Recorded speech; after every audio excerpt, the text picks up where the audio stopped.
Começa agora o BTCast. Teologia é nosso esporte. Muito bem. Começa mais um BTcast, de número 297. Eu sou o Rodrigo Bibo e eu te pergunto, se te prendessem hoje, você conseguiria escrever uma declaração de fé? Haha, meu amigo, ouça a história que nós vamos contar para vocês neste BTcast da Confissão de Fé da Guanabara. Recebemos, como você já deve ter visto no título do episódio, nada mais, nada menos do que o professor Alderi Souza de Matos, o historiador oficial da Igreja Presbiteriana no Brasil. Gente, uma aula de história, mas assim, numa simpatia, muita informação legal. Eu aprendi muito gravando este episódio com o Alderi e tenho certeza que vai edificar demais a sua vida. Mas antes, vamos para os recados paroquiais e já aviso que eles estão enormes, porque nós tivemos aí o resultado do sorteio comemorando 8 anos do Bibotalk. Confere aí, gente, confere aí.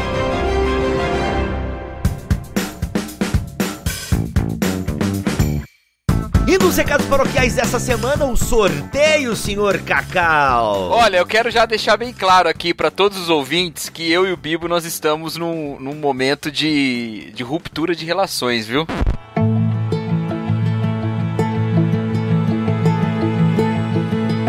Caraca, Cacau, não, tu não pode, Cacau, tu não tem o direito de dizer que This Is Us não é tudo aquilo, Cacau.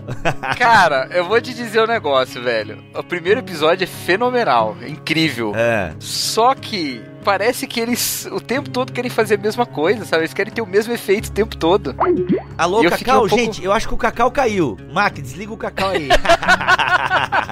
Ô, Cacau, tu não chorou, Cacau, nem um momento, Cacau. Não, mas eu já sabia que eu não ia chorar. Eu choro bastante em filme, essas coisas, mas não desse jeito, assim. Entendi, Não com coisas tristes e tal, geralmente com coisas muito bonitas e tal, me emociona. Mas eu gosto desse tipo de narrativa, só que eu achei This Is Us muito, cara, é toda semana a mesma coisa, assim, mesmo efeito que eles querem produzir, eles não vão conseguir produzir o mesmo efeito, pelo menos não em mim. Cara, meu Deus, eu acho que eu só não chorei, só uns 3 episódios da primeira temporada. Entendeu? Mano, essa série é demais, o Jack é demais. Jack Pearson me engravida. Cuidado, quando ele engravida, vem logo de 3. Ô, rapaz, meu Deus do céu. Não, mas falando sério aqui, mas o assunto não é This Is Us, pelo amor de Deus. O Cacau tá errado e ponto. O Cacau, eu amo o Cacau, mas o Cacau tá errado. Cara, nenhuma postagem política minha no Twitter gerou tanta revolta quanto essa. Também tu vai falar mal falar mal não, né? Vai dizer que This Is Us não é tudo aquilo. A segunda temporada eu concordo contigo, assim, essa tua crítica que tu faz à primeira temporada, na segunda temporada eu entendo que eles tentam dar uma esticada, aí pra mim foi um pouco demais, tanto que eu nem terminei a segunda temporada. Aliás, cara, eu tô numa pegada de não terminar as coisas, meu irmão, que vou te falar, tá? Filme, começa e não termino, que fase. Mas, gente, papo aleatório à parte, estamos aqui pro sorteio. Ei, sorteio! Dos 8 anos do Bibotalk. Que vai ter muita gente ganhando coisa aqui. Mas olha só, Cacau, 1.678 pessoas participaram da nossa pesquisa /sorteio. Nosso muito obrigado a você. Muito obrigado. Você que preencheu essa pesquisa, é importante para nós pensarmos nosso público e aquela coisa toda. Vamos lá então, Cacau, vamos sortear primeiro aqui. Você que não está vendo, porque no seu rádio não tem imagens, nós estamos aqui cercados das cartinhas de todo mundo que respondeu a pergunta, que do nosso lado tá o Dengue e o Chuchucão. É Chuchucão, cara, que é o cachorro dela. A Xuxa descendo num disco voador, mano. Olha como é que foi a nossa infância. De maiô com fio dental. Caraca, mano, enfim. É a nossa infância. Olha aqui, gente, kit completo da série Cruciforme de edições Vida Nova. Olha isso, mano, mais de 10 livros, se não me falha a memória. Vida Nova, parceiraça nossa aqui, deu esse kit. Então, vamos lá sortear de 0 a 1.670. Cara, vai ser um saco procurar o vencedor aqui nessa planilha. Vamos lá, Generate. E o número foi 1534. Anota no papel aí, Cacau. 1534. É. 1534, vamos lá. Nós não temos o nome aqui, obviamente, nós não temos o nome, porque não se pergunta o nome numa pesquisa. E o e-mail da pessoa vencedora foi germano@gmail.com. Aê! Você ganhou a série Cruciforme de Edições Vida Nova. E agora, para todos os ouvintes que responderam a pesquisa e todos os que estão ouvindo, que só vão ouvir e que não serão contemplados. A não ser que aconteça um milagre e volte no tempo e tudo mude. Mas não, para todos os que estão ouvindo agora e para aqueles especialmente que responderam a pesquisa, nós vamos fazer o sorteio de 5, eu disse 5 caixas da Box 95. Eu não disse 95 caixas da Box 5. São 5 caixas da Box 95.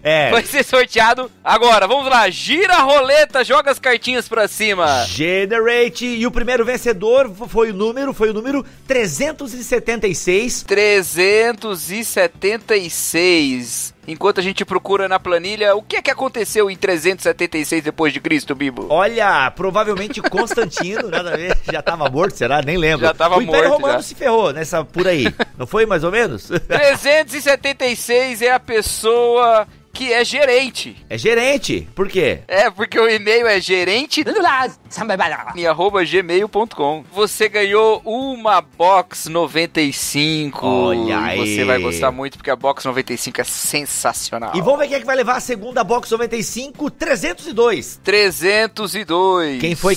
Foi o gp2@yahoo. Esse aqui o cara criou e-mail pra participar da promoção, hein? Desconfio que ele criou esse e-mail pra participar da promoção. Muito bom. GPM, você levou mais uma box. Vamos lá, o terceiro vencedor que vai levar mais uma Box 95. Cacau, procure na lista aí o número 794. 794 é uma pessoa que tá lá embaixo. Aqui, achei.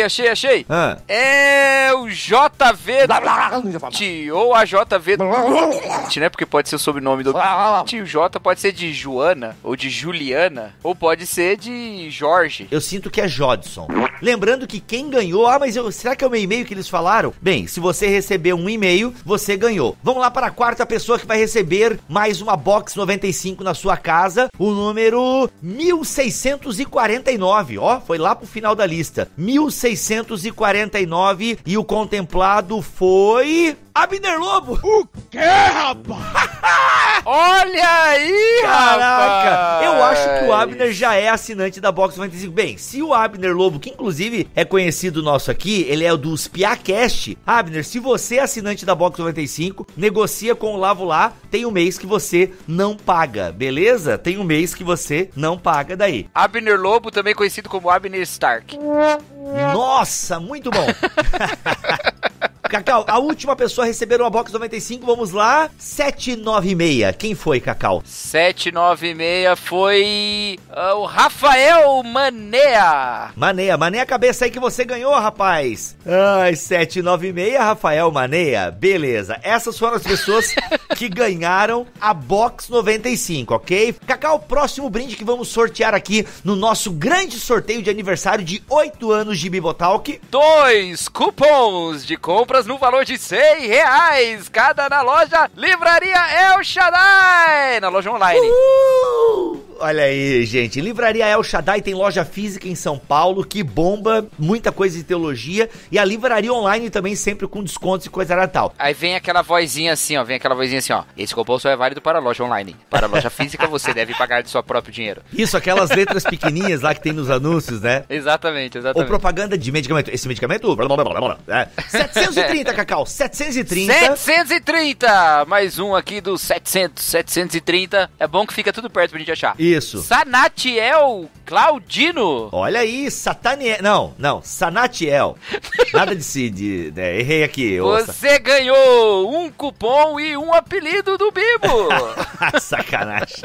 Tá, vamos lá. E o segundo a ganhar o cupom de 100 pila na loja El Shaddai foi 1246. Cacau, quem é o 1246 na nossa planilha de sucesso, na nossa planilha dos vencedores? 1246. reis@hotmail.com. É isso aí. Você também ganhou R$100 então na livraria El Shaddai, na loja online, galera. Tem que ser na loja online, conforme o aviso que o Cacau já deu ali naquela voz, beleza? Gente, olha só o que vem agora no sorteio aqui desses 8 anos do Bibotalk, a trilogia cósmica do C.S. Lewis, da Thomas Nelson Brasil. Olha que show, você vai receber na sua casa a trilogia cósmica do C.S. Lewis, tá bom, gente? Cedido aí pela nossa parceiraça Thomas Nelson Brasil. E quem vai levar pra casa a trilogia cósmica é o número 1033. E quem é o 1033, senhor Cacau Marques? É o Pastor Robson Vilela. Olha aí! Tá aí, a edição mais bonita dessa trilogia que já saiu em língua portuguesa. Cara, não, a Thomas Nelson, meu irmão, tá lançando umas edições. Eu tô ansioso, sabe pelo quê? Senhor dos Anéis e as Crônicas de Nárnia. Eu quero ver o que eles vão aprontar. E vai ter sorteio aqui. Tô profetizando. Amém. 2 livros da Mundo Cristão. Quem vai levar 2 livros da Mundo Cristão para a sua casa é o número 1431. 1431 vai levar 2 livros para a sua casa. E o 1431 é... Manuela Máximo! Olha aí, Manuela, muito bom. Máximo, eu já lembrei de Gladiador, hein? Ó, o Maximus, muito bom, melhor filme do Ridley Scott, depois de Alien, muito bom. E agora, Bibo, o esperado, o tão esperado prêmio das 2 entradas francas intransferíveis para o BT Day em Campinas, dia 3 de agosto de 2019!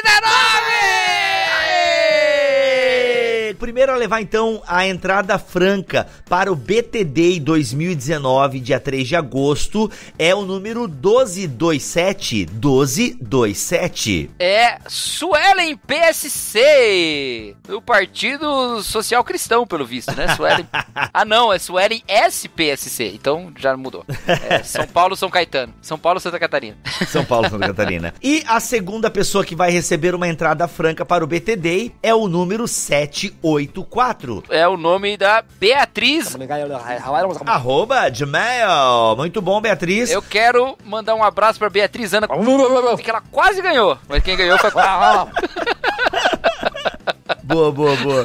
E chegando agora, a editora 371 também nos deu 3 livros aqui, lançamentos de 2019, da editora 371, do meu amigo João. Vai ganhar aí 3 livros dessa editora. Inclusive, eu sei que um desses livros foi escrito só por mulheres. Olha só que legal, bacana, mulheres brasileiras escrevendo teologia. Isso é muito bacana. Então, quem vai levar pra casa os 3 livros da editora 371, Cacau? Procure na nossa lista, é o número 1221. Eu queria tanto que fosse o número 371, ia ser muito legal. Caraca, ia ser cabalístico. 1221. Cara, é um dos caras mais sortudos dessa internet. Inclusive, ele caiu num número palíndromo, 1221. O Elber Pacheco, rapaz!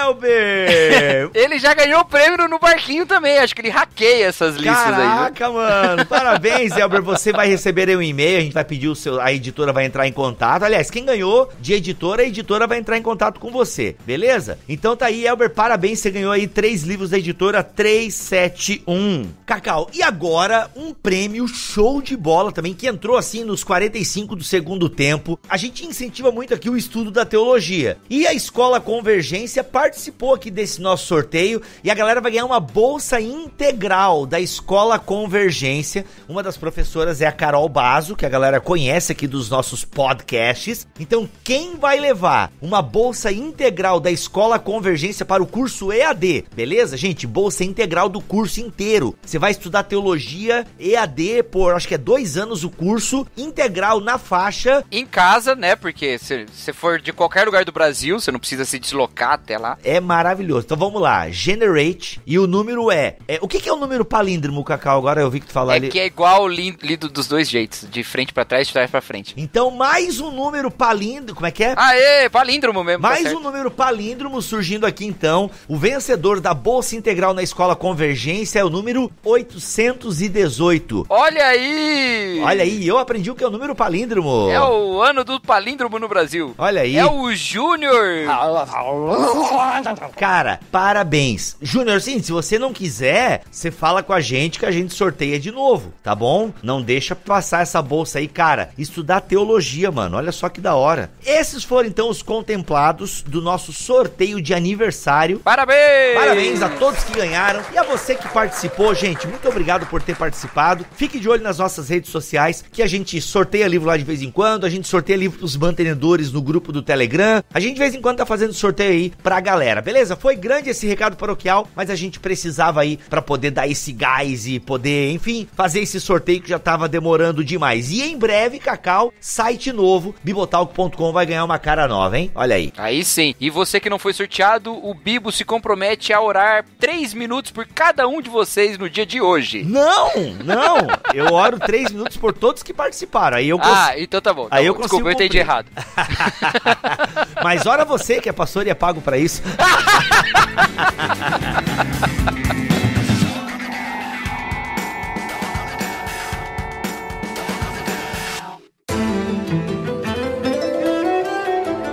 Muito bem, pessoal, e para falarmos da Confissão de Fé da Guanabara, ou de Guanabara, acabei de descobrir que as duas formas são possíveis de se falar, ainda que usualmente é da Guanabara, Confissão de Fé da Guanabara. Como vocês já viram na capa, como vocês já viram na descrição, nós estamos aqui com o professor e historiador da Igreja Presbiteriana do Brasil, Alderi Souza de Matos. Muito obrigado por estar aqui com a gente neste podcast, professor. É um prazer, Bibo. Vamos conversar sobre esse tema tão interessante e tão empolgante. O Alderi, para quem não sabe, além de historiador, é colunista também da revista Ultimato. É professor há quantos anos do Mackenzie, professor? Olha, aqui no Mackenzie eu estou há 22 anos, desde 97, fevereiro de 97. Fevereiro de 97. Já publicou quantos livros? Olha, livros inteiros, assim, digamos, né? São 6 ou 7 e mais uma infinidade de capítulos de livros e também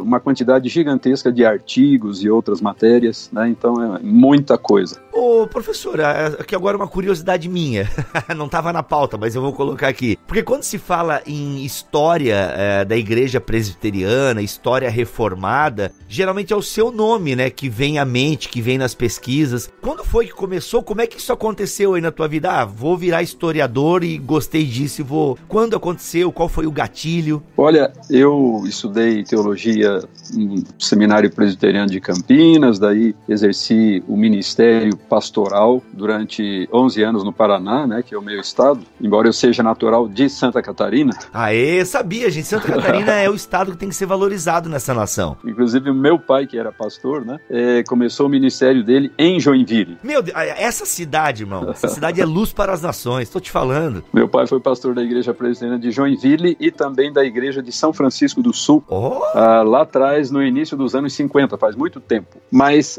então eu fui para os Estados Unidos para fazer o meu mestrado lá na região de Boston, e curiosamente, eu fiz o meu mestrado em Novo Testamento. Até aquela altura eu não estava assim muito focado em história da igreja. Mas depois de concluído o mestrado e pastoreando uma igreja brasileira lá em Boston, na verdade em Cambridge, que é aquela cidade ao lado de Boston, e ali pertinho tanto do Instituto Tecnológico de Massachusetts quanto da famosa Universidade de Harvard. Olha aí. Mas eu recebi um convite para compor o corpo docente aqui do Centro de Pós-Graduação Andrew Jumper, em São Paulo. Mas quem me convidou, que foi o meu colega reverendo Weber Campos, e disse, olha, nós já temos um professor de Novo Testamento, no caso Augustus Nicodemos Lopes. Olha aí. Nós não precisamos de Novo Testamento. Eu falei, olha, além do Novo Testamento, a única outra área que me atrai é história da igreja. Então, isso foi muito bom porque foi o empurrão de que eu precisava para começar o meu doutorado. Então, logo em seguida, eu me matriculei na Escola de Teologia da Universidade de Boston, a mesma onde estudou Martin Luther King, por exemplo, né? E foi ali que eu fiz, então, o meu doutorado em História da Igreja. Então, aconteceu dessa maneira, né? E depois de ter assumido aqui as minhas funções em São Paulo, 2 anos depois, em 99, eu fui nomeado pelo órgão máximo da Igreja Presbiteriana, que é o Supremo Concílio, historiador da Igreja Presbiteriana do Brasil. Então, dentro de alguns meses eu vou completar 20 anos nessa função. Então foi em julho de 1999, né? Portanto, daqui mais alguns meses eu vou estar completando 20 anos no exercício dessa função de historiador oficial da chamada IPB. Curiosamente, né, ou talvez nem seja tão curioso, mas em julho também de 99 eu cheguei à fé cristã. Olha, que bacana. Muito, muito bom. Joinville, temos várias coincidências aqui. É verdade, é verdade. Eu passei o meu primeiro ano de vida em Joinville. Bebê ainda residia aí em Joinville por um ano. Vamos lá então, professor. Confissão de Fé da Guanabara é uma história que, se você não conhece ainda, querido ouvinte, fica tranquilo que a gente vai explicar aqui os mínimos detalhes, mas é uma história que, daqueles que, como eu, né, não conhece profundamente a história, mas a gente ouve falar, né, dessa confissão, né, que foi escrita por praticamente leigos, e uma confissão de fé que até hoje, né, pode ser usada de tão completa que ela é, uma confissão de fé que foi escrita sob pressão e que custou a vida, né, das pessoas que assinaram esta confissão. E eu queria então, trouxe aqui o professor Alderi pra gente entender um pouco da história dessa confissão de fé de Guanabara, ou como alguns chamam, né, confissão fluminense, se não me falha a memória, é isso, né, professor? Confissão fluminense. Exato. Ou eu gostei de um trocadilho que eu vi na internet, né, de Genebra a Guanabara, né? Então, assim, eu acho legal esses trocadilhos. Então, assim, acho que a gente poderia fazer justamente esse caminho, né, professor? De Genebra a Guanabara, ou o que vem antes disso, né? O que vem antes disso, por que que eles vieram aqui para a Baía de Guanabara e tal, o que que trouxe esses protestantes, esses huguenotes, né, esses calvinistas franceses até aqui? Olha, Bibo, é o seguinte, o contexto da Confissão de Fé da Guanabara é vasto. É o que estava acontecendo na Europa no século XVI.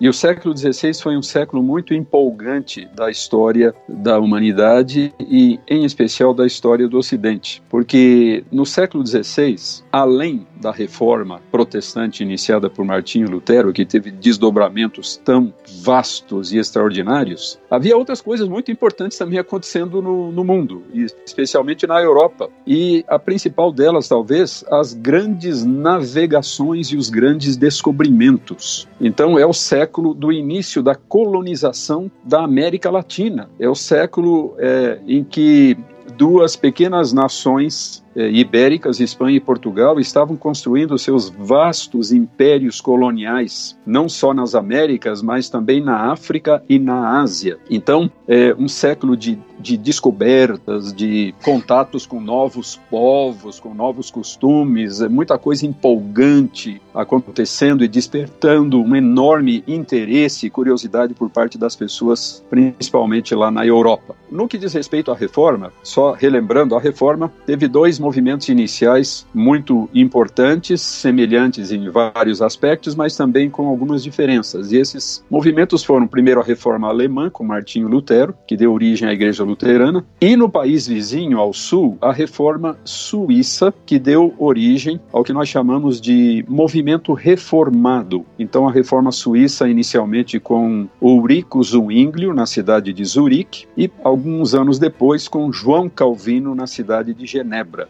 Então, o movimento reformado, ele acabou tendo um impacto na Europa e no mundo muito maior do que a primeira reforma, a reforma de Lutero. O luteranismo ficou mais restrito a cerca de metade da Alemanha e também a chamada Escandinávia, os países nórdicos. Então, a Suécia, Noruega, Dinamarca, Islândia, essa foi a região ocupada pelas igrejas luteranas. Ao passo que, no que diz respeito às igrejas reformadas, ou seja, as igrejas da tradição suíça, o alcance foi muito maior, porque além da Suíça, então a França, os Países Baixos, o leste europeu, países como a Hungria, depois a Romênia, e, algo muito importante, as Ilhas Britânicas. Então, uma forte penetração das ideias reformadas, do pensamento calvinista, na Inglaterra, na Irlanda e especialmente na Escócia. A Confissão de Fé da Guanabara está mais estreitamente associada com a reforma na França. Hoje, quando nós olhamos para a Igreja Reformada da França, nós constatamos que é uma igreja minúscula, muito pequena e com muito pouca influência no contexto mais amplo daquele país. Mas no passado, no século XVI, o movimento reformado foi extremamente dinâmico, próspero e também amplo na França, principalmente em algumas regiões daquele país. Havia até a possibilidade, né, se não fossem alguns acontecimentos dramáticos que aconteceram ao longo lá do século XVI, havia até a possibilidade de que a França se tornasse quase que integralmente protestante, integralmente reformada. Porém, a repressão por parte das autoridades, principalmente dos reis, de sucessivos reis da França, e em especial as guerras religiosas que marcaram o final do século XVI na França, desde mais ou menos 1560 até um pouco antes de 1600, tudo isso acabou dando quase que um golpe de morte no protestantismo francês, né, enfraquecendo de maneira muito intensa esse movimento. Mas o fato é que antes desse período mais agressivo, mais dramático, é que se deram os episódios que estão associados com a Confissão de Fé da Guanabara, ainda na década de 1550. São alguns anos depois que começam as guerras religiosas na França. E o contexto foi essa atitude, essa iniciativa que teve esse militar, que havia participado de umas ações muito importantes na história da França, mas que não havia, no seu entendimento, alcançado o reconhecimento que ele merecia. Então ele dizia, puxa, eu participei de tantas batalhas importantes, eu fiz tanto pelo meu país, tantas realizações, e eu não sou reconhecido. Então ele teve a ideia, né, de empreender uma ação fora do seu país, e até mesmo fora da Europa, na expectativa de que essa nova iniciativa lhe daria a fama e o reconhecimento que ele não havia alcançado até então. De quem que a gente está falando? Pois é, esse militar foi Nicolas Durand de Villegagnon. Villegagnon. Eu li o nome dele aqui e falei, como é que se pronuncia o nome desse camarada? Então, na verdade, o seu nome era Nicolas Durand e ele era de uma cidade com esse último nome, né? Villegagnon, uma cidadezinha que existe até hoje lá no interior da França, né? Então é isso. Agora, ele teve uma ideia interessante, porque ele precisava do apoio de gente importante e, evidentemente, de muitos recursos para que esse seu plano pudesse se concretizar, que era instalar uma colônia francesa lá do outro lado do Oceano Atlântico, na Baía de Guanabara, né, que havia sido descoberta alguns anos antes pelos portugueses e vinha sendo visitada com alguma frequência por navios franceses, que praticavam ali o contrabando do pau-brasil, né, dessa madeira muito valorizada na Europa naquela época, o pau-brasil, e de outros produtos. Então, ele precisava de apoio, ele precisava de recursos, e ele precisava de um argumento convincente para essas pessoas a quem ele iria buscar para obter apoio para o seu empreendimento. E ele teve a seguinte ideia: que tal formarmos lá nos trópicos, lá do outro lado do oceano, lá nas Américas, uma espécie de um refúgio para protestantes que estão sendo perseguidos na França. Então esse seria um local onde protestantes e católicos poderiam conviver pacificamente e estar livres dos conflitos e das controvérsias que estavam se tornando cada vez mais difíceis, mais violentas lá na própria França. O Villegagnon, eu não sei se eu falei certo agora, Villegagnon? Villegagnon. É por aí, né? Ele era protestante ou ele era católico? Esse é um dos pontos mais controvertidos de toda essa história e existem diferentes posições por parte dos historiadores. A versão mais corrente, principalmente entre os historiadores protestantes, e especialmente os de linha reformada, é de que Villegagnon era um católico, porém estava a essa altura nutrindo algumas simpatias pela fé reformada. Ele era ainda um católico, mas simpatizante até certo ponto da fé reformada. Caso contrário, ele não teria feito essa proposta, né? Que evidentemente seria considerada meio maluca por muitos dos seus concidadãos, né? Que negócio é esse de criar um refúgio para os protestante. Protestante tem que ser perseguido, tem que ser preso, tem que ser torturado, tem que ser morto, e não receber tolerância dessa maneira. Mas o fato é esse, ele se aproximou então de uma figura muito importante lá na França, que foi o almirante Gaspard de Coligny. O Gaspard de Coligny, a essa altura, era um forte simpatizante da Reforma, e alguns poucos anos depois ele iria aderir formalmente à Igreja Reformada, mas nessa altura ele já estava muito atraído pela fé evangélica, e ele era um dos homens mais importantes da França. Ele tinha acesso direto à corte real, ele fazia parte ali daquele círculo mais íntimo da corte, então realmente era uma pessoa importante e influente. E então, com o apoio do Coligny e com essa proposta, né, interessante que foi apresentada, eles acabaram conseguindo o apoio do próprio rei para esse empreendimento. Então o rei forneceu navios, o rei forneceu recursos, não é, para aparelhar esses navios, para contratar pessoas, e portanto no final do ano de 1555, essa expedição inicial comandada por Villegagnon chegou ao Rio de Janeiro. Isso é uma coisa curiosa, né? Não existia ainda a cidade do Rio de Janeiro, mas a Baía de Guanabara já era conhecida por esse nome, porque os primeiros que chegaram ali pensavam que se tratava da foz de um grande rio e não de uma baía. E como era no mês de janeiro que isso aconteceu, ficou o nome, né? Consagrou-se esse nome, Rio de Janeiro. Mas o fato é esse, a expedição de Villegagnon chegou ao Rio de Janeiro no final de 1555 e se dirigiram a uma pequena ilha que ficava não muito longe da entrada da baía, a ilha de Serigipe. Esse era o nome indígena da ilha, Ilha de Serigipe. Hoje, essa ilha chama-se Ilha de Villegagnon e fica exatamente ao lado do aeroporto Santos Dumont, onde está instalada a Escola Naval do Rio de Janeiro. Então, a Ilha de Villegagnon, a antiga Ilha de Serigipe. Naquela época não havia o aterro que existe hoje, onde está o aeroporto, então essa ilha ficava um tanto distante do continente, talvez a quase 1 quilômetro do continente. Hoje está praticamente encostada, apenas um pequeno canal estreito e já se chega na ilha. Naquela época era mais distante. E ali então, o Villegagnon construiu o forte ao qual ele deu o nome do seu benfeitor, o Coligny. Então passou a ser o Forte Coligny, a sede desse empreendimento que ficou conhecido como França Antártica. Então a França Antártica. O problema é que a maior parte das pessoas que acompanharam Villegagnon, aí algumas centenas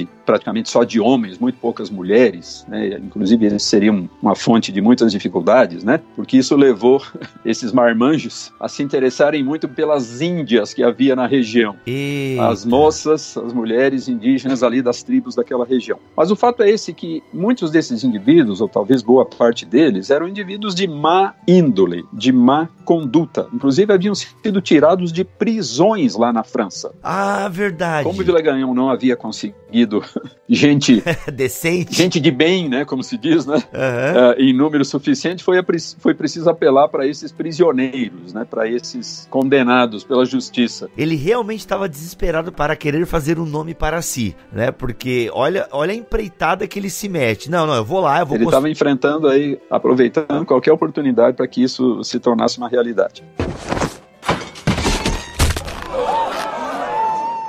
Constatando o baixo nível moral e, evidentemente, também espiritual do seu contingente lá na França Antártica, então Villegagnon teve essa ideia. Que tal eu entrar em contato lá com a Igreja Reformada de Genebra, quer dizer, a grande sede do movimento reformado europeu, entrar em contato com o próprio reformador João Calvino. Calvino, a essa altura, ainda estava plenamente atuante lá em Genebra. Nós estamos em 1555, 56. Calvino só morreria uns 8 anos depois, em 1564. Então, Villegagnon escreveu uma carta à Igreja Reformada de Genebra e ao próprio reformador João Calvino, dizendo: olha, estamos precisando de gente de bom nível, de gente decente, vocês poderiam mandar alguém para cá? E daí, então, foi reunido um pequeno grupo. Era um grupo pequeno quanto ao número, mas valioso quanto à qualidade dos componentes, né? Então, um grupo de apenas 14 pessoas, 14 huguenotes, como eram conhecidos os protestantes de língua francesa. Então havia o líder, digamos, civil desse pequeno contingente, que era um homem chamado Philippe de Courguilhéret, mais conhecido como Senhor do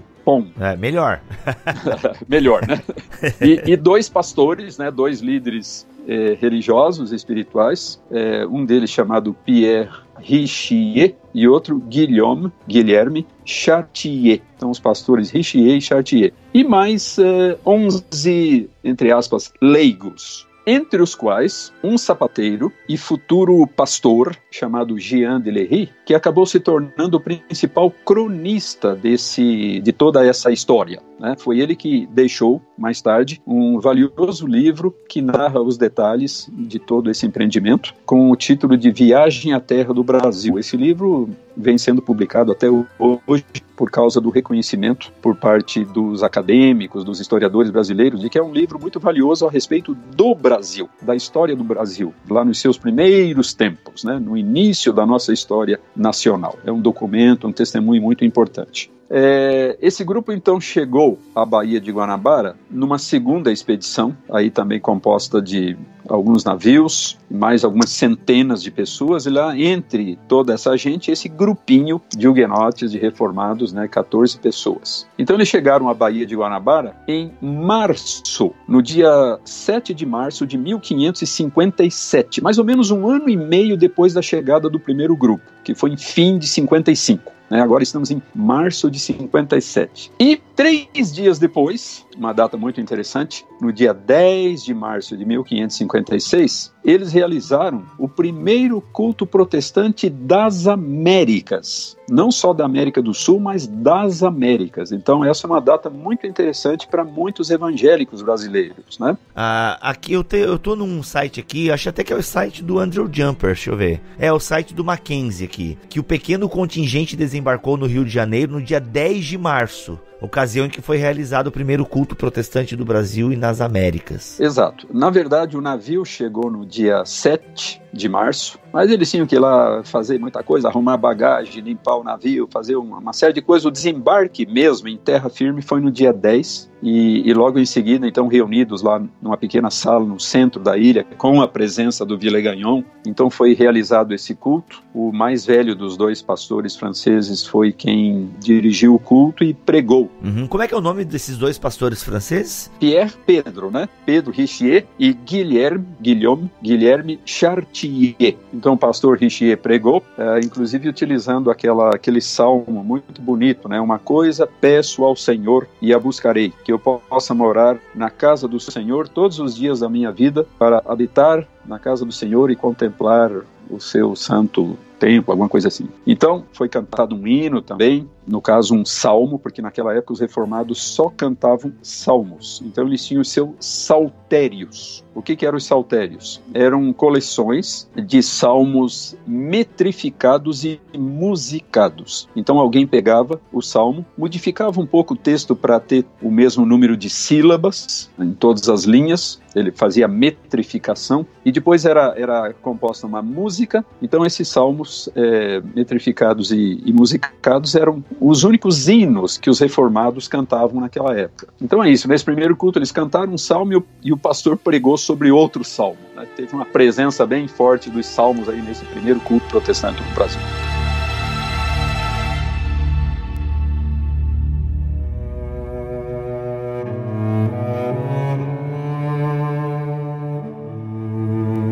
Segundo Jean de Lery, que foi o observador e depois o cronista desses acontecimentos, no seu livro Viagem à Terra do Brasil, no princípio, Villegagnon se mostrou assim muito compenetrado, muito sério, muito piedoso, né? Participando dos cultos, participando das orações, se mostrando assim muito concentrado, muito espiritual. Tava bem crente.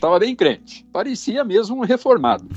Só que pouco tempo depois, decorridas talvez aí umas poucas semanas, porque vejam só, nesse primeiro culto não houve a celebração da ceia do Senhor. Essa primeira celebração só aconteceu algumas semanas depois, no dia 21 de março. Então, dia 21 de março, primeiro culto com a Santa Ceia, Ceia do Senhor. A partir dessa primeira celebração da ceia, começam a surgir dificuldades. O Villegagnon, instigado por um teólogo que tinha vindo também na expedição, um tal de Cointac, Jean de Cointac, que inclusive tinha estudado lá na Sorbonne, na famosa Sorbonne em Paris, né, a faculdade de teologia lá da Universidade de Paris, o Villegagnon começou a questionar uma série de coisas da prática dos reformados no que diz respeito ao sacramento da ceia, né? Ele falou, olha, a maneira como vocês estão celebrando esse sacramento não tá correta, vocês simplificaram demais essa cerimônia, vocês estão deixando de lado aí uma série de elementos, é preciso, por exemplo, acrescentar água ao vinho, vocês não estão fazendo isso, né, e tal. E a coisa só foi crescendo. Essa controvérsia só foi se tornando mais amarga com o passar das semanas e dos meses. Até que, finalmente, ele entrou em conflito aberto com eles, começou a dizer que eles eram os hereges, que Calvino era herege, etc. e tal. Azedou. Quer dizer, houve uma reviravolta assim, impressionante. Alguns dizem que ele teria, nesse ínterim, recebido cartas da França, principalmente de umas figuras importantes lá da Igreja Católica Francesa, entre as quais um cardeal, o famoso cardeal da família Guise, né, que era uma poderosa família católica e muito anti-protestante lá da França, dizendo, olha, Villegagnon, toma cuidado hein, com o que você está fazendo, pensa bem, porque senão isso vai ter consequências para você depois, mais ou menos nessa linha, né? Então ele resolveu reconsiderar um monte de coisas e acabou entrando em conflito aberto com esses reformados. Finalmente a situação se tornou insustentável. Eles não tiveram mais condições de permanecer ali no Forte Coligny, na ilhazinha de Serigipe, e eles acabaram tendo que sair dali e foram para o continente. Foram para essa região a cerca de 1 quilômetro dali no continente, onde estavam os índios. Aliás, um aspecto muito interessante dessa transferência deles para o continente é que eles passaram, pelo menos por alguns meses, a ter um contato bem maior com os indígenas, com os tupinambás ali daquela região, cujo chefe principal era o famoso cacique Cunhambebe, uma figura importante lá dos primeiros tempos da história do Brasil. E daí, finalmente, eles chegaram à seguinte conclusão. Olha, nós viemos para cá 2 objetivos. E da maneira como as coisas estão se desenrolando, sem o apoio do comandante da colônia, nós não temos condições de realizar nenhum dos nossos 2 objetivos. Quais eram esses 2 objetivos? Primeiro, implantar a igreja reformada entre os europeus. Esse era o primeiro objetivo. Vamos criar uma igreja reformada aqui para os franceses e outras pessoas de outras nacionalidades que também estavam na França Antártica. Então, concluíram. Impossível, né? Sem o apoio do Villegagnon, impossível. Segundo objetivo, evangelizar os nativos. Inclusive, esse experimento da França Antártica é muito singular, porque é considerado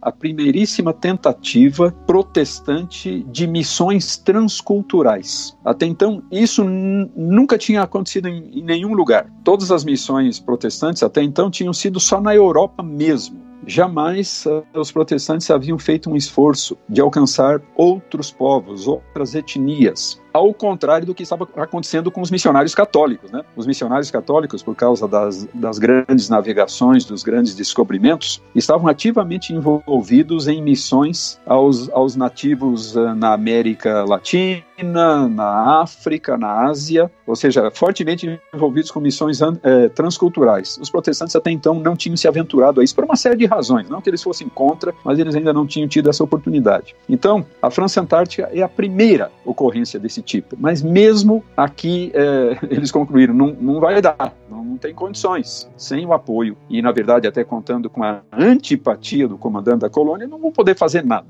Até porque os jesuítas, por exemplo, né, que foram, acho que até o termo missão, se não me falha a memória, surge com os jesuítas, né? Isso, exato. A ideia de missão, usar esse termo que era para as guerras, mas usar no sentido de evangelizar as colônias e tal. Exato. Isso, e a gente tá falando em 1500, a gente tá falando, peraí, agora eu posso cometer, meu Deus, agora me deu até um bug aqui na cabeça, mas a gente tá falando, é muito próximo ao descobrimento do Brasil, ao que tradicionalmente é se colocado como descobrimento do Brasil. Só para lembrar, né, o Brasil foi descoberto em 1500, aquele experimento das capitanias hereditárias, que foi a primeira tentativa que Portugal fez de ocupar o território e colonizar o território, foi na década de 1530. Fracassadas as capitanias, Portugal criou o governo geral, mandando para o Brasil, então, os governadores, né, os seus primeiros governadores. O primeiro dos quais foi Tomé de Souza, que foi o fundador de Salvador, o homem que construiu a primeira capital do Brasil, Salvador, na Bahia, em 1549. E com ele chegaram oficialmente ao Brasil os primeiros missionários católicos, os jesuítas, Manuel da Nóbrega e mais alguns. O José de Anchieta veio um pouquinho depois. Então é isso, veja só. Tá muito perto, isso em termos históricos é no mesmo dia. 6 anos depois, apenas 6 anos depois da chegada do nosso primeiro governador geral, Tomé de Souza, chega o Villegagnon com a sua turma. Então realmente é algo muito inicial aí na história do Brasil. Então, voltando lá à nossa história. Como esses 14 se viram frustrados nos seus objetivos, por causa dessa reviravolta lá na cabeça e no comportamento de Villegagnon, eles concluíram, só nos resta uma opção, voltar para casa. Então, passou um navio lá nas proximidades, inclusive o nome do navio era Jacques, que é o equivalente ao nosso nome Tiago, né, em português. E eles pegaram o Jacques. Só que o Jacques era um navio precário, navio velho, com o casco em péssimas condições, estava carregado lá de um monte de bugiganga, né, que eles estavam levando lá para a França. O pessoal passou no Paraguai antes, a brincadeira. Exato. E tinha também avarias no casco, estava entrando água, e essa água, então, havia contaminado parte dos suprimentos de alimentos que havia no porão do navio. Então o comandante avisou, olha pessoal, nós não vamos ter comida para todo mundo, então eu gostaria que, se alguém se voluntariar para voltar para a terra, a gente agradeceria muito, né? Tem algum voluntário querendo voltar para aliviar a situação dos que vão continuar a viagem? Então 5, apenas 5 se ofereceram como voluntários, na verdade 6. Qual que era o sexto? O Jean de Lery, aquele que seria o autor da narrativa de todos esses acontecimentos, né? Só que na última hora ele amarelou e já estava dentro do bote, voltou para o navio, né? Desistiu de ficar. E daí voltaram então estes 5. Quem eram estes 5? Nós temos os nomes deles, né? Então, estes 5 foram Jean de Bourdelle, Mathieu Verneil, Pierre Bourdon, André Lafont e Jacques Le Baller. Então esses 5 caras voltaram, e voltaram para onde? Eles voltaram lá para a França Antártica, né? Para onde que eles iriam? Eles voltaram para onde tinha gente deles, né? Tinha compatriotas deles. Então voltaram para a França Antártica, inicialmente até que foram recebidos bem pelo Villegagnon, mas dentro de poucos dias o Villegagnon, mais uma vez... Eita, esse Villegagnon, hein? Deu uma virada na cabeça e começou a acusá-los de serem traidores e espiões. Vocês voltaram para espionar, né? Vocês voltaram para ficar de olho no que está acontecendo aqui, etc. e tal. Resultado, ele os prendeu e elaborou um questionário de perguntas teológicas relacionadas com os grandes debates da época lá na Europa, entre católicos e protestantes, entregou para eles e disse, vocês têm 12 horas para me dar uma resposta por escrito. Tá, peraí. Esses 5 que voltaram, professor, não eram... Um dos pastores não estava ali, né? Nenhum dos pastores estava entre eles, né? Eram 5 leigos. Leigos. Exato. Né? Inclusive um sapateiro que você comentou ali anteriormente. Não, o sapateiro voltou pro navio, né? Então ele não veio. O sapateiro que voltou pro esperto. Ele ficou temeroso e voltou. Tá, 5 leigos. 5 leigos. Então, o Villegagnon entrega para esses 5 leigos esse questionário bem complexo, né? Bem exigente, né? De perguntas teológicas. E dá para eles esse tempo exíguo, né? Somente 12 horas para responderem. E eles dispunham apenas de um exemplar da Bíblia, nada mais, não tinham qualquer livro de teologia, nada disso, nenhum livro de história da igreja. Sem Wikipedia, nada. Sem Wikipedia. Então, eles se concentraram e aproveitaram aquele tempo e redigiram, então, essas respostas, e são essas respostas que constituem a nossa famosa Confissão de Fé da Guanabara, né? Olha que coisa extraordinária. Então, as perguntas e as respostas que eles elaboraram é aquilo que hoje nós chamamos a Confissão de Fé da Guanabara, que possui 17 parágrafos de diferentes tamanhos e tratando também de uma boa variedade de temas teológicos. Muito bem, de posse do texto, que inclusive teria sido escrito com tinta de pau-brasil. Eles fizeram lá uma tinta utilizando, né, a madeira, o pau-brasil. De posse desse documento, o que o Villegagnon fez? Ele os acusou formalmente, agora com papel na mão, né, com documento na mão, ele os acusou formalmente de heresia, os submeteu a um processo sumário. Qual o desfecho? Ele os condenou à morte por heresia. É verdade que ele tinha esse direito. Legalmente falando, ele, como comandante dessa colônia, como alguém que tinha sido mandado oficialmente pelo rei da França e, portanto, investido da autoridade real, ele tinha o direito de fazer isso. A questão é se era certo ele fazer isso com pessoas que ele mesmo convidou, pessoas que não foram para lá por conta própria, mas pessoas que só foram parar naquele fim de mundo porque tinham sido convidadas por ele. E ele agora pega, sabendo de antemão muito bem quais eram as suas convicções, isso não era nenhuma novidade, ele sabia em que criam os reformados, os calvinistas, e agora simplesmente utilizando esse documento, os condena à morte. Então chegou o temido dia, né? O dia 9 de fevereiro de 1558. Esses camaradas aí, esses 5, quando escrevem a confissão, eles estão meio que cientes de que estão assinando a própria morte, né? É verdade. Ao se tornar o signatário ali, eles estão assinando a própria sentença de morte, porque é como se o Villegagnon ali, o vilão, né? Vou chamar de vilão aqui. O vilão, ele queria ter um documento que provasse, né? De alguma forma, não, tá aqui, eles foram condenados por heresia. Que, infelizmente, era uma coisa meio que comum, né? As pessoas morriam porque pensavam diferente naquela época, né? Muito comum. Isso vinha acontecendo já há várias décadas na França, em toda a Europa, né? Uma quantidade imensa de condenações e muitas vezes de execuções cruéis por heresia. Mas veja como é bonito o parágrafo introdutório da Confissão da Guanabara. Vamos lá. Segundo a doutrina de São Pedro Apóstolo, em sua primeira epístola, todos os cristãos devem estar sempre prontos para dar a razão da esperança que neles há. E isso com toda a doçura e benignidade. Nós, abaixo assinados, Senhor de Villegagnon, unanimemente, e segundo a medida da graça que o Senhor nos concedeu, damos razão a cada ponto, como nos haveis apontado e ordenado, começando no primeiro artigo.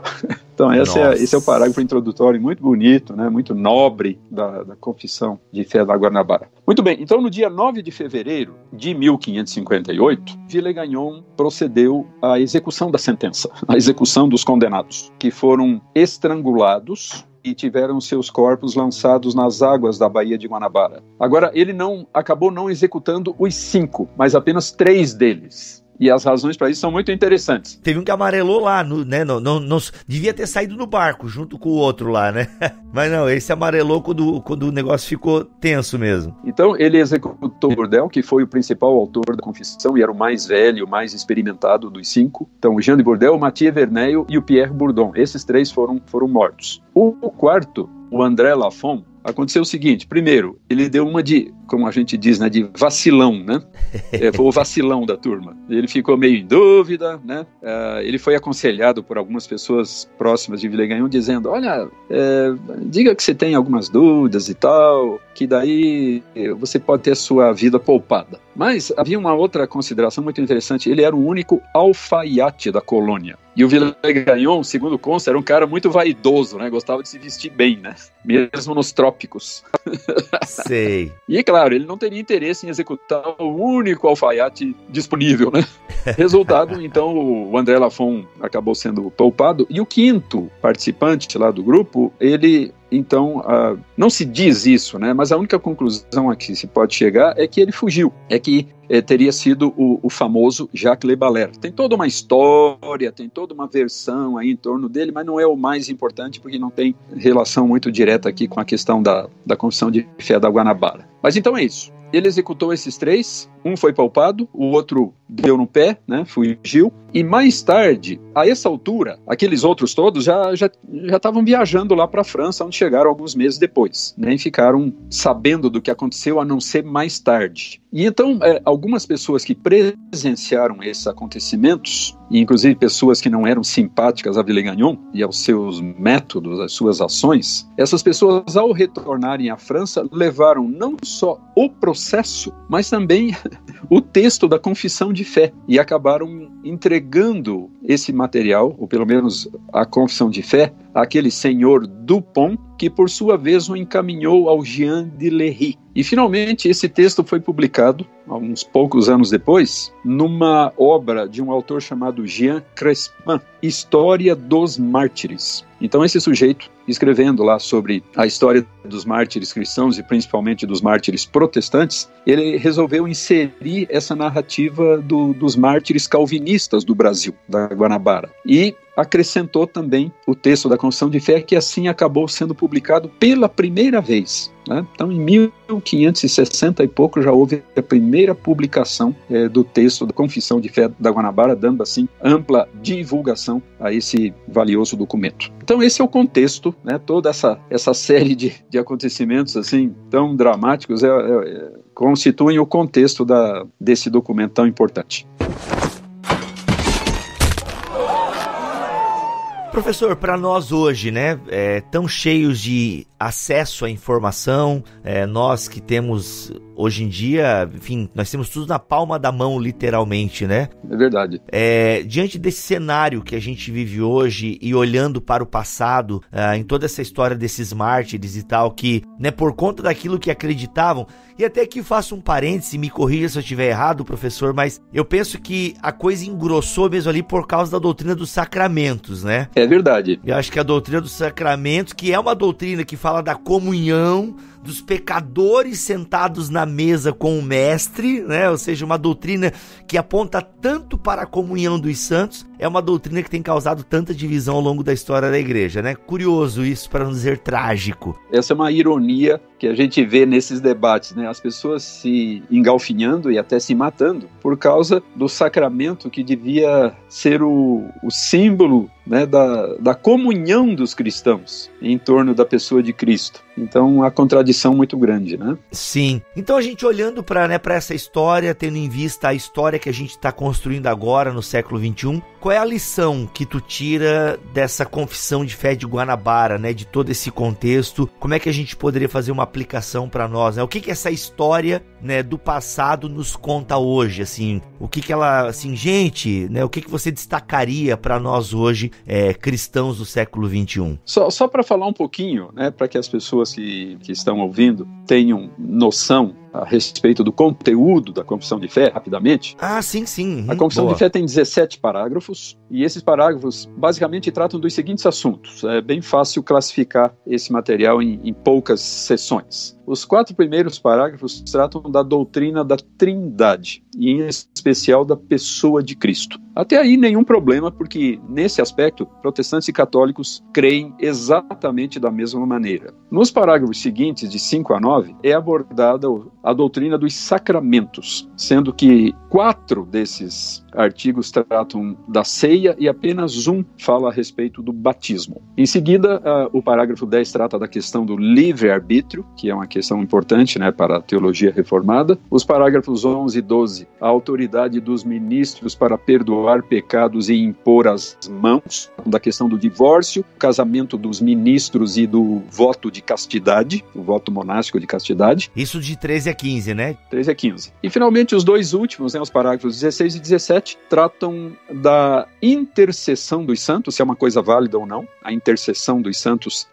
em favor das pessoas que estão aqui na Terra, e também das orações pelos mortos, se é lícito nós orarmos pelos falecidos. Então esse basicamente é o conteúdo da Confissão de Fé da Guanabara. Ela foi escrita em latim? Foi escrita em latim porque o latim era a língua, digamos, acadêmica e a língua teológica da época. Que leigos, hein? É impressionante, todo mundo conhecia alguma coisa de latim, né? E certamente esse autor principal, ele tinha um ótimo conhecimento do latim. E, aliás, uma coisa que chama atenção quando a gente olha para o texto da Confissão de Fé é não só o tremendo conhecimento bíblico que eles revelam, né? Porque a Confissão de Fé está cheia de referências a diferentes textos bíblicos, né? Mas também o grande conhecimento que eles tinham da história da igreja e principalmente da história da teologia. Então a Confissão de Fé, por exemplo, né, só para citar alguns exemplos. Ela faz referências ao credo de Niceia, lá dos primeiros séculos da era cristã, e ela menciona explicitamente 4 daqueles antigos pensadores cristãos, os chamados pais da igreja. Agostinho, pelo menos 4 referências a Agostinho, Tertuliano, uma referência,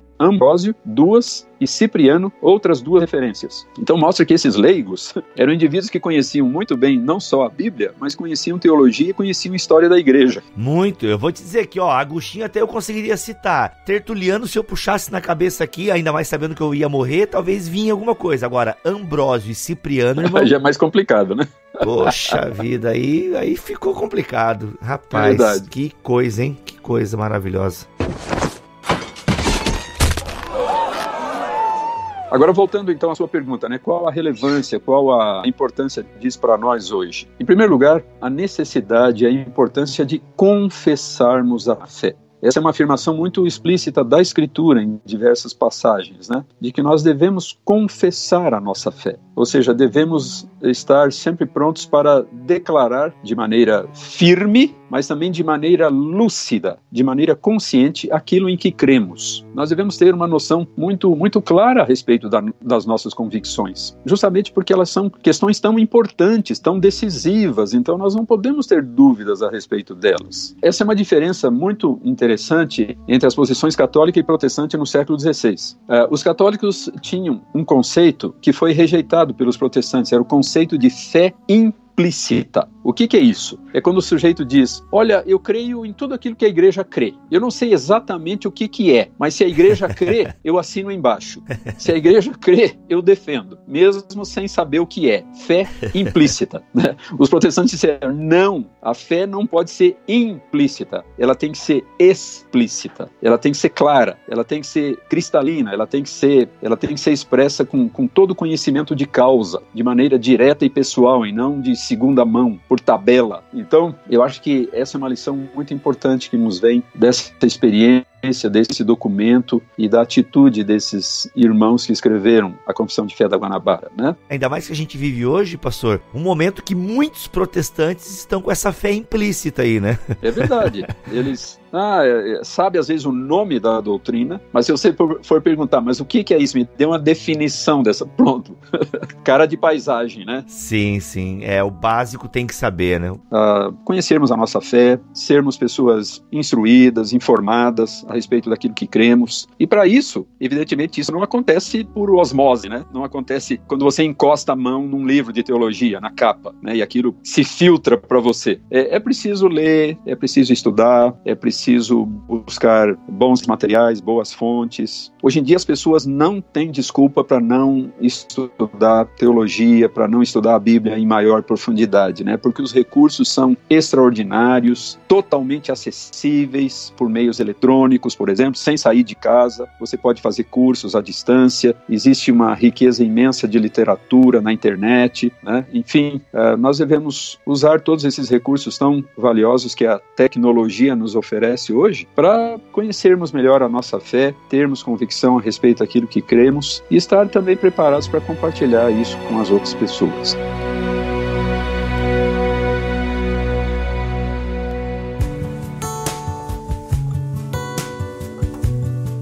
Gente, olha aí, em 1 hora tivemos aí uma pequena aula, não é pequena não, foi muito conteúdo aqui, mas em 1 hora a gente trouxe para vocês um pouco do contexto aí dessa confissão de fé da Guanabara, que essa história, gente, realmente ela te inspira, sabe? É uma história que te inspira, que realmente nos motiva a querer saber mais, né? A esse apelo que o apóstolo Pedro já fez lá em sua carta, né? Nós sabemos dar a razão da nossa esperança, muito legal, e que bom que esses irmãos, aliás, bom pra nós, né? Pra eles não foi tão bom assim. É verdade. Mas a gente tem que louvar ao Senhor mesmo por esses irmãos que, sabe, não, vai custar a minha vida, mas eu vou dar esse testemunho, né? Ou seja, serei esse mártir. E que bom que a confissão foi preservada, né? Porque o vilão lá podia simplesmente amassar e jogar no lixo. É verdade, é verdade. Mas que bom que ele deixou como prova, né, do porquê fez a execução execução. Aliás, essa observação, esse comentário que você fez é muito importante, né? A coragem, a ousadia, a coerência demonstrada pelos autores da Confissão de Fé, né? Que, sabendo o risco de morte que eles corriam, e mesmo assim confessaram de maneira tão ousada e tão enfática, né, tão límpida a sua fé em Cristo Jesus. Então isso é uma inspiração para nós também. E assim, tudo bem que eles são reformados, eles estavam acostumados com as questões de confissões, assim, né? Se bem que é bem no início, né? Aliás, esse é outro detalhe muito interessante. Nós estamos nesse período, no chamado período do confessionalismo, né? O período em que os protestantes estavam escrevendo uma grande quantidade de declarações de fé de dois tipos: confissões de fé e catecismos. Mas algumas das confissões mais importantes da fé reformada, elas são posteriores à confissão de fé da Guanabara. Olha aí! Ou seja, esse é outro valor desse documento. É uma das primeiras confissões de fé protestantes e reformadas. Então isso destaca ainda mais o seu imenso valor. E fora as condições, né? Exato. A gente hoje em dia, quando vai fazer TCC, monografia, dissertação, a gente fica sentado na nossa mesa com o nosso notebook, vai para a biblioteca, vai para cafeterias, né? Olha só, rapaz, a gente né? O pastor aí foi para Carroll, né? Para os Estados Unidos e tal. Maravilha, né? Tem as suas dificuldades. Somos privilegiados hoje, né? Mas nada se compara a um calabouço, meu irmão. É, verdade. Eles escreveram esse documento nas circunstâncias mais difíceis que possamos imaginar. Aí o tempo, né? Esse tempo aí, eu não sei se ele é atestado mesmo, se é uma possibilidade, mas se é mesmo esse tempo aí, né, professor? 12 horas? Isso é uma coisa mais assombrosa ainda. Não, aí é realmente de se assustar mesmo e falar, eu preciso ser melhor. É verdade. Mas que bom que essas histórias estão aí também para nos inspirar e levar a gente de joelhos mesmo em gratidão a Deus. Com certeza. Por essas pessoas que marcaram a história. Professor, muito obrigado pelo seu tempo, né, por ter tirado esse espaço aí na sua agenda para gravar com a gente aqui do Bibotal, que eu queria que você desse aí a sua palavra final e nos despedisse então aí com uma bênção, enfim, com uma palavra. Fique à vontade. Foi um enorme prazer, Bibo, poder participar desse programa, dessa entrevista, e falando a respeito de um assunto tão valioso, tão relevante, algo ocorrido há tantos séculos atrás, mas que tem lições e que tem implicações tão valiosas para a nossa fé hoje. O imperativo de confessar a fé continua colocado sobre os nossos ombros, né? Nesses dias tão tumultuados e tão desafiadores que nós vivemos no início do século XXI, e certamente a experiência desses irmãos do passado é uma grande inspiração para todos nós. Então, eu dirijo a você o meu abraço e também aos nossos ouvintes, que Deus os esteja abençoando ricamente e que essas informações que foram compartilhadas nesta oportunidade possam ser não somente úteis para o seu enriquecimento, digamos assim, mais intelectual ou até acadêmico, mas acima de tudo para o fortalecimento da sua fé e para a edificação da sua vida espiritual em Cristo Jesus. Então que Deus abençoe ricamente a todos. Amém.